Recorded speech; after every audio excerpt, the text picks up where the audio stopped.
انشاءاللہ. أما بعد فقد قال النبي صلى الله عليه وسلم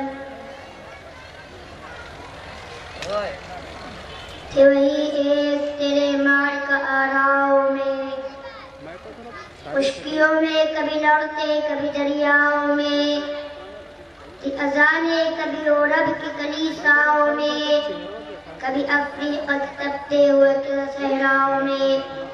کس کی ہے بس صنم سہمے ہوئے رہتے تھے، منہ کے بل گر کے ہوا اللہ احد کہتے تھے.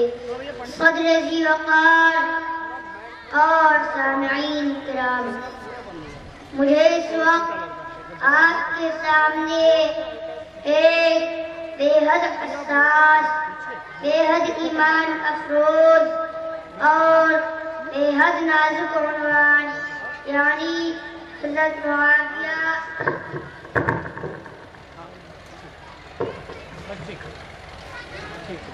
اور ان کا دور خلافت عنوان بنا کر بہت مختصر وقت میں عرض کرنا ہے. معاویہ اور معاویہ جن کا نام آتے ہی ایمان والوں کے چہرے کھل اٹھتے ہیں، کیونکہ انہیں معلوم ہے کہ معاویہ ان تابندہ ستاروں میں سے ایک ستارے کا نام ہے جن کو ان کے نبی صلی اللہ علیہ وسلم نے معیار ہدایت اور راستے قرار دیا ہے. معاویہ وہ نام ہے جس کو سنتے ہی نفاق کے مریضوں پر لرزہ طاری ہو جاتا ہے. معاویہ وہ ہیں جنہیں رب العالمین نے اپنا محبوب صلی اللہ علیہ وسلم پر بھیجنے والی وحی کی کتابت کی سعادت بخشی.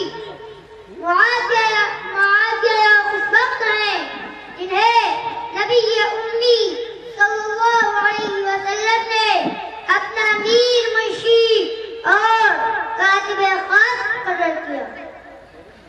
معاویہ وہ ہیں جنہیں ان کے آقا صلی اللہ علیہ وسلم نے ہادی و مہدی بننے کی خصوصی دعا سے نوازا. معاویہ وہ ہیں جن کو نبی کے اعتماد یافتہ عمر بن خطاب نے اپنی خصوصی تربیت سے نوازا. معاویہ وہ ہیں جن کو ذی النورین عثمان غنی نے اپنا اعتماد عطا کیا.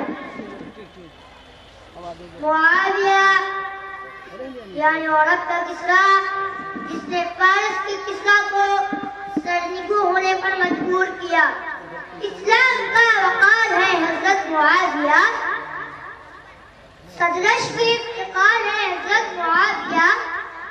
کچھ عائشہ سے آپ نے مانگی نصیحتیں، یوں حق پہ جانثار ہے حضرت معاویہ.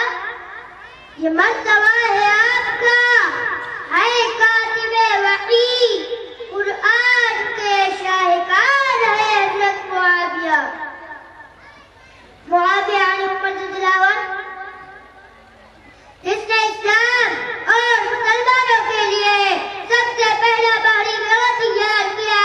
معاویہ یعنی مدبر اسلام جس نے قیصر روم کے سر غرور کو جھکایا. معاویہ یعنی غلام رسول جس نے بنو امیہ کی تمام جنگی و حربی صلاحیتوں کو اسلام کی سربلندی کے لیے صرف کیا.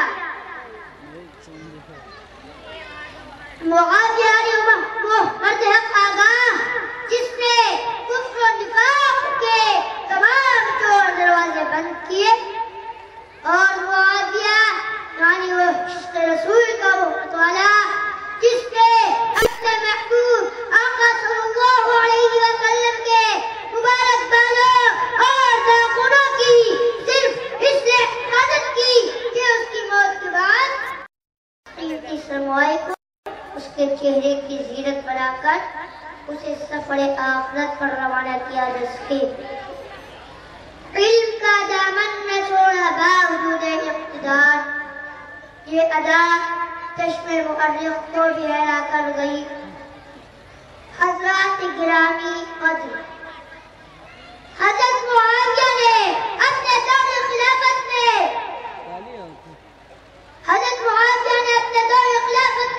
دین پیغمبر کا پھریرا دور دور تک لہرا دیا۔ کفر و شرک سے آلودہ علاقوں میں صدائے اللہ اکبر بلند کرا دی، اور اقبال کی زبان میں دشت کو دشت ہے دریا میں نہ توڑے ہم نے، بحر ظلمات میں دوڑا دیے گھوڑے ہم نے۔ کافشتاب بن کر دریا میں اپنا بال ویرا ڈال دیا، صرف ملکوں ہی نہیں بلکہ دلوں کو فتح کر کے رسول والوں کے دلوں میں پہنچ جانے والے خدیج کو پاٹ کر اور باہم کر دیا۔ یعنی وہ ادائے دل بری ہو کہ نوائے عاشقانہ، وہ ادائے دل بری ہو کہ نوائے عاشقانہ، جو دلوں کو فتح کر لے انہیں فاتحہ زمانہ۔